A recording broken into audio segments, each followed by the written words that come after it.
फलटणमध्ये राष्ट्रवादीला धक्का बसण्याची शक्यता आहे। रणजित नाईक निंबाळकर जयकुमार गोरेंबाबत रामराजे मात्र नाराज असल्याची माहिती मिळते। तर तक्रारीची दखल न घेतल्यास तुतारी हाती घेणार रामराजे नाईक निंबाळकर यांनी सूचक वक्तव्य केले। रामराजे नाईक निंबाळकर तुतारी हाती घेणार का हा प्रश्न आता या निमित्ताने निर्माण होतोय। फलटणमध्ये राष्ट्रवादीला धक्का बसण्याची शक्यता आहे। रणजित नाईक निंबाळकर यांनी जयकुमार गोरेंबाबत नाराज असल्याची माहिती मिळते। रामराजे नाराज आहेत, तक्रारीची दखल न घेतल्यास तुतारी हाती घेणार। त्यामुळे आगामी काळातल्या विधानसभा निवडणुकीमध्ये नेमक्या या मतदारसंघात काय घडामोडी घडतात, फलटणमध्ये राष्ट्रवादीला धक्का बसण्याची शक्यता आहे। त्यामुळे आगामी काळात या संदर्भात नेमक्या काय घडामोडी या मतदारसंघात घडतात हे पाहणं औत्सुक्याचं असणार आहे।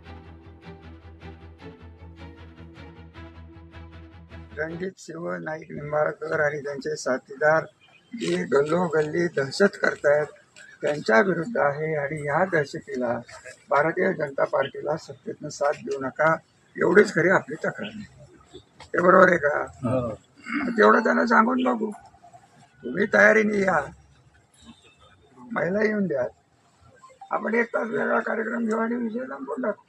आणि नाहीतरी उद्या जर फरक नाही झाला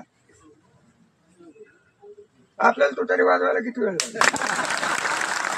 मला वाटतं आता त्यांच्या मनात काय दडलंय ते हळूहळू बाहेर येते असं वाटतं।